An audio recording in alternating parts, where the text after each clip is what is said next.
Salut à tous, alors aujourd'hui je vous retrouve pour une nouvelle vidéo qui, comme vous l'aurez vu dans le titre, sera une vidéo crash test. Aujourd'hui j'ai testé 2-3 produits et on va voir un petit peu ce que j'en pense. Donc ce sont des produits que je n'ai jamais essayé. Et je me suis dit ok, pourquoi pas vous faire ça maintenant que j'avais fait un haul et que j'avais quand même quelques petits produits à vous montrer. Je me suis autant faire tout un look avec des nouveaux produits, bien évidemment, il y a genre des produits teintes, etc. Là j'avais rien de nouveau. Mais voilà, si vous voulez voir d'autres vidéos crash test ou vous êtes excité pour celle-ci, n'hésitez pas à liker la vidéo, comme ça je saurai que ça vous intéresse que j'en fasse d'autres. Et si vous avez des idées de nouveaux produits que vous voudriez que je teste, n'hésitez pas à le dire dans les commentaires. Et si vous n'êtes pas encore abonné, n'hésitez pas à le faire en cliquant juste là en dessous. Quant à moi, je vous laisse avec la vidéo. Alors du coup le produit que je vais vous montrer directement parce que je crois que je vais l'utiliser quasiment tout au long de la vidéo, c'est le Shade and Swap de chez W7. C'est une espèce de petite mousse qu'on met dans un récipient. Et en fait en gros vous êtes supposé pouvoir tourner vos pinceaux dedans entre plusieurs utilisations de couleurs et ça vous permet de la nettoyer. Donc moi par exemple ici le mien vous voyez mais il est tout dégueulasse de plein de fards bruns. Et pour être sûr en plus que ça joue bien le jeu, hop je vais remettre un petit peu de fard dessus et je vais hop. Ah ouais, clairement ça fonctionne bien, je sais pas si vous allez voir mais il y a déjà du fard dessus. Je vais simplement venir hop nettoyer un peu mon pinceau avant de doucement venir travailler mes yeux, puisque là je vais juste simplement faire mon creux. Je sais pas si vous voyez mais il est déjà un peu plus clean. Clairement il est plus propre au niveau des poils. Tous les pinceaux que je vais utiliser sont sales, sinon ça vous donne pas une idée claire et précise du boulot que fait ce truc. En fait je vais tout simplement utiliser une petite palette et quelques fards mat pour travailler mon creux avant d'utiliser le prochain produit de cette vidéo. Donc là il y a rien d'intéressant, tout ça je vais vous mettre en avance rapide puisque c'est pas un tutoriel vraiment plus comme un crash test. Je vais juste appliquer une base, travailler mon creux et ensuite on se retrouvera. Je nettoierai bien les pinceaux entre et ensuite je vous dirai si j'estime que ça a fonctionné ou pas. On va assez facilement voir si le Shade and Swap a fonctionné parce que je vais utiliser des couleurs froides, je vais faire un truc un peu argenté. Et donc là comme je viens de vous prendre un marron chaud, on va directement voir s'il en reste ou pas. Il n'y a pas du tout de brun, je sais pas si vous voyez, mais en gros il n'y a pas de brun qui transparaît. Après j'ai le creux de l'œil qui est naturellement un peu plus foncé, mais voilà, il n'y a vraiment pas de brun là. Dans ce que je prends, dans ma couleur, etc. Il reste pas du tout une tache de brun, donc ça c'est génial. Et ensuite je vais prendre un pinceau plus serré, pareil, je vais le mettre dans le même fard.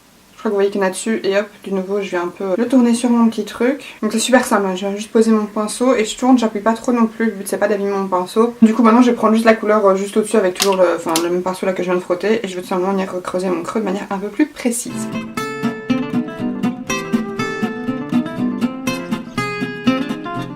Et ensuite je vais venir prendre mon petit pinceau estompeur et là pareil, tac, je le retrempe dans du orange pour qu'on voit bien. Et de nouveau, je vais venir un peu le nettoyer. Maintenant, je vais simplement juste estomper les bords. Et effectivement, il n'y a plus du tout de fard marron. Alors ensuite, maintenant, deuxième produit que je vais utiliser pour le crash test. Je vais utiliser un pigment de chez MAC. Et là, c'est celui dans la teinte Platinum. En gros, c'est un espèce d'argenté hyper lumineux. Comme pinceau, je vais venir utiliser un petit pinceau plat comme ça de chez Maybelline. Avec lequel j'avais utilisé des paillettes. Que je crois qu'il reste de la colle à paillettes dessus. Donc je vais quand même le frotter dans mon Shade and Swap là. Donc mon pinceau, je vais simplement venir l'humidifier avec mon Fix Plus de chez MAC. La couleur a l'air hyper belle, par contre j'en suis foutu partout. Ouh, oh mon dieu, il est pigmenté de ouf. La couleur elle est trop belle. C'est raison, cette couleur c'est un truc de fou.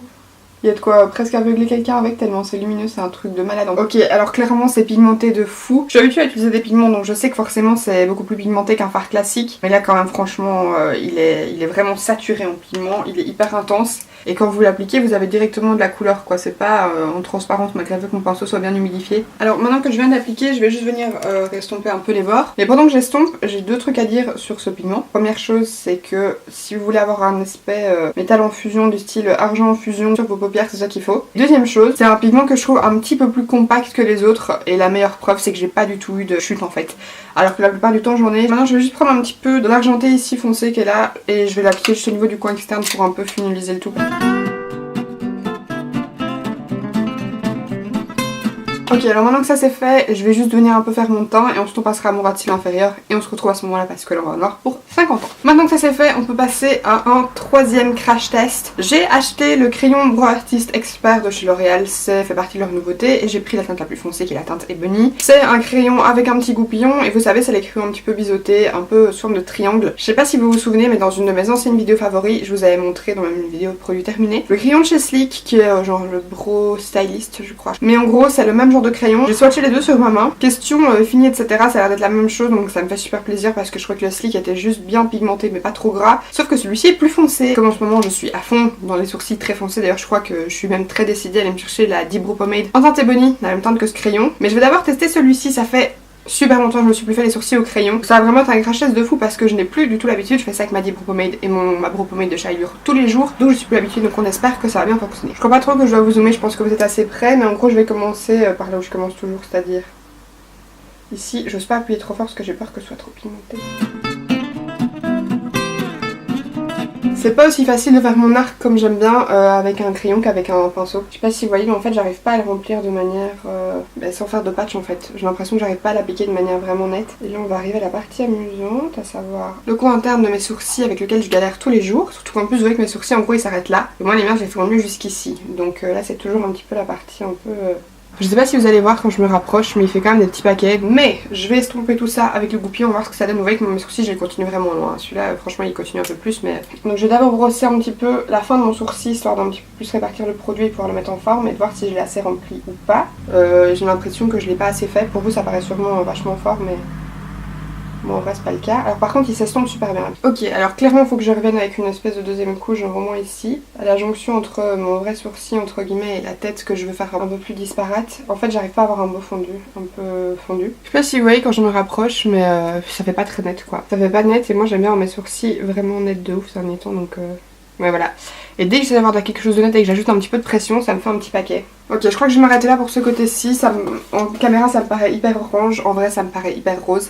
C'est très bizarre. Je vais faire l'autre côté et on va voir. Ok, alors, j'ai fait mes deux sourcils. Je vais pas mentir, j'ai un peu galéré. Ils sont pas aussi beaux, en vrai, en tout cas. Moi, je trouve pas qu'ils ont aussi beaux résultats quand j'ai fait avec une Libro Pomade. Mais après, comme je le dis, ça fait hyper longtemps que j'ai plus utilisé de crayon. Maintenant, j'ai beaucoup plus facile pour le deuxième. Je crois que celui-ci, c'est aussi ce qui est pourri et que j'ai vraiment pas de sourcils dans l'avant, que du coup, j'ai du mal à structurer. J'ai deux mascaras. Je sais pas du tout lequel je vais utiliser. Je crois que je vais en utiliser qu'un seul. Limite, je vous parlerai de l'autre la prochaine fois. Deux mascaras en fait de chez Bourjois. Donc, j'ai le Push Up Volume Glamour en waterproof et le Volume Reveal en waterproof aussi. Vous savez que je mets que des mascaras waterproof et pour faire le crash test, du coup, j'ai pris waterproof et je vais les faire exactement de la même façon que ce que je fais d'habitude. C'est-à-dire, je recourbe bien mes cils et ensuite je vais appliquer le mascara, mais je pense que je vais utiliser celui-ci aujourd'hui. Ok, alors maintenant que j'ai bien recourbé mes cils du côté gauche parce que je fais toujours un œil puis l'autre. Pour mon mascara, la brosse, c'est une espèce de brosse en poil synthétique. Alors, pareil, je fais pas de zigzag ni quoi que ce soit. Alors, petit souci, au plus je travaille mes cils, au plus ils deviennent droits. Donc, ça veut dire que c'est un mascara waterproof qui, primo, sèche pas assez vite et qui, secondo, est trop lourd. Le problème en fait c'est qu'il a fait retomber toute la courbe que j'avais donnée en fait. Je crois que c'est le genre de mascara qui en séchant devient beaucoup plus malléable etc. Mais du coup de l'autre côté je vais utiliser le volume reveal parce que là pour l'instant je suis pas trop satisfaite du résultat de ce côté-ci. Donc du coup maintenant de l'autre côté je vais utiliser le fameux autre mascara et comme miroir je vais utiliser le mascara même parce qu'il a un petit miroir zoom 3 machin là. Je trouve ça super pratique parce que si vous voulez juste mouiller du mascara, avec ça, vous pouvez largement le faire. Déjà, petite réflexion avec le volume reveal, je me suis foutu plein la paupière, mais bon après ça m'arrive hyper souvent. Garder un petit peu mieux la courbe au début effectivement, mais au plus je travaillais, au plus ma courbe est retombée. J'ai l'impression qu'il y a quand même un petit peu plus de volume et que le résultat se voit un petit peu mieux qu'avec le push-up glamour. Mais du coup ce que je vais faire c'est qu'ici pour un petit peu uniformiser le tout, je vais mettre une couche de celui-ci à gauche et je vais mettre une couche de l'autre à droite. Donc quand j'ai mis une couche de chaque, je trouve effectivement que le résultat se voit déjà un petit peu mieux. Mais franchement c'est pas un résultat de fou. Et je crois que pour peu que j'aurais mis un trait de liner, mais si se serait quasiment pas vu, il se voit ok, mais franchement c'est pas un truc de malade. Et ensuite du coup mon dernier crash test ça va être les nouveaux rétro matte lip color de chez MAC. J'en ai déjà acheté mais j'ai jamais testé cet anti donc du coup ça peut être comme un crash test. Donc j'ai la couleur Informally Fabulous et l'autre couleur c'est le Rich and Restless. Donc en gros il y en a un qui est hyper foncé et l'autre c'est une espèce de couleur pêche. Et je crois que je vais quand même mettre la couleur pêche et je vais tout simplement l'appliquer. C'est toujours le même applicateur en forme un petit peu de goutte.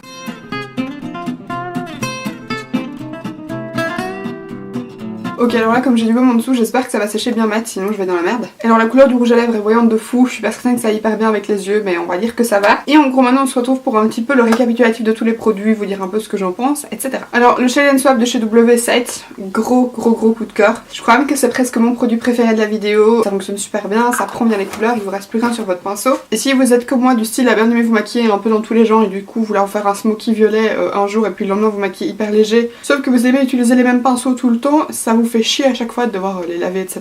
Et je sais que moi tous les matins je suis toujours occupée de frotter mes pinceaux dans des mouchoirs et ça me saoule à crever parce que ça m'en fout partout. Alors que là au moins j'ai juste ce petit produit là. Je crois qu'il doit y avoir vachement moyen genre de le rincer à l'eau ou avec un petit peu de savon pour qu'il puisse de nouveau être tout neuf. Mais pour le coup ça c'est un super chouette produit en plus, c'est pas cher du tout, je crois que c'était à 6€ quelque chose je pense. Donc franchement si vous cherchez un bon truc pour un petit peu nettoyer entre guillemets vos pinceaux entre les utilisations, ça peut être hyper pratique et franchement ça fonctionne bien que ce soit pour les gros pinceaux ou les petits. Le deuxième produit c'était le pigment Platinum de chez MAC et franchement là pour le coup c'est coup de cœur de fou. J'adore les fards à paupières argentés parce que je trouve que ça fait bien ressortir ma couleur d'yeux même si avec les éclairages ça donne juste l'impression que mes yeux sont noirs. Franchement il s'applique super bien, la couleur est hyper intense dès le premier tapotage sur la paupière. Ça m'a pas fait une seule chute et ça pourtant avec les pigments c'est hyper rare. Ensuite, le crayon à sourcils de chez L'Oréal, franchement, il est pas trop mal. J'avais pas l'air hyper convaincue quand j'ai utilisé, mais c'est parce que comme je vous l'ai dit, je suis plus habituée au crayon. J'ai rien que la prise en main me paraissait bizarre et j'avais du mal à faire la forme que je voulais, mais franchement, pour mon deuxième sourcil, ça a déjà été beaucoup plus simple. De toute façon, je vais sûrement le réessayer 2-3 fois et vous le verrez sûrement dans d'autres vidéos. Pareil, je vous disais que ça avait l'air très rose, mais en fait, je crois que c'est les éclairages qui font ça parce que je vois là maintenant, on va dire maintenant que tout mon maquillage est fini, que c'est foncé comme j'aime et bien froid. Donc franchement, c'est pas orange, c'est pas rouge et c'est pas rose non plus. Et en plus, c'est le genre de crème avec lequel il faut avoir aussi un résultat hyper naturel si vous passez très doucement. Ça vous le remplit de façon super soft et je crois que c'est bien aussi si vous voulez genre juste remplir un peu votre tête de sourcil. Alors pour les deux mascaras bourgeois, je vais être honnête, je les trouve pas ouf, ni l'un ni l'autre. Celui-là, je l'avais essayé en fait en pas waterproof une fois, mais j'étais pas maquillée du tout et je l'avais trouvé vachement bien. Mais je crois aussi que la matière était un petit peu plus sèche parce que je me suis souvent rendu compte que quand j'étais un nouveau mascara, pour peu que la version soit vraiment liquide, c'est trop liquide pour mes cils et du coup la matière a tendance à pas bien se fixer directement et donc ça a tendance à faire tomber ma courbe. Comme j'ai plein de mascaras ouverts pour l'instant, ceux-ci je vais les mettre un peu de côté, je vais les laisser un petit peu devenir un peu plus pâteux. Il y a plein de mascaras qui sont comme ça, vous les laissez un peu vieillir et ils deviennent oufissimes. Pour le coup, je crois que ces deux-ci sera la même chose. Les deux brosses sont vraiment bien, les brosses sont pas mal, ils font quand même un beau résultat au final malgré le fait qu'ils aient perdu un petit peu de courbe. D'ailleurs, vous savez ce que je vais faire? Je fais un truc que je fais jamais et que je vous conseille pas de faire, mais quand je les recourbe un peu, je crois que vous voyez, mais franchement ça m'a quand même fait une jolie longueur ronde. Et pour le rouge à lèvres MAC, j'ai pas testé l'autre mais je sais sûrement que je l'aimerais bien. C'est une super jolie couleur. Les couleurs comme ça un peu corail clair, soit ça passe à mort, soit ça casse à mort. Et pour le coup celui-ci je l'aime vraiment bien. J'en ai déjà eu plusieurs dans ce genre de couleur là que j'aimais pas du tout, donc celui-là pour le coup je suis plutôt contente. Et bien voilà, écoutez, la vidéo s'achève ici. J'espère sincèrement qu'elle vous aura plu. Si vous voulez voir plus de vidéos crash test, n'hésitez pas à liker la vidéo, comme ça je saurai que vous voulez en voir d'autres. Et n'hésitez pas non plus à me dire des produits que vous aimeriez que je teste sur la chaîne dans les commentaires. Si vous n'êtes toujours pas abonné à la chaîne, vous pouvez le faire en cliquant juste ici en dessous sur le petit bouton s'abonner. Ça me fera super plaisir et ça permettrait de voir toutes les prochaines vidéos que je sors. Et si jamais vous avez essayé différents produits que je vous ai montrés là, n'hésitez pas de nouveau à me dire ce que vous en avez pensé dans les commentaires, comme ça je saurai un petit peu vos avis à vous. Donc voilà, j'espère sincèrement que la vidéo vous aura plu, je vous fais de gros bisous et je vous dis à la prochaine. Bye!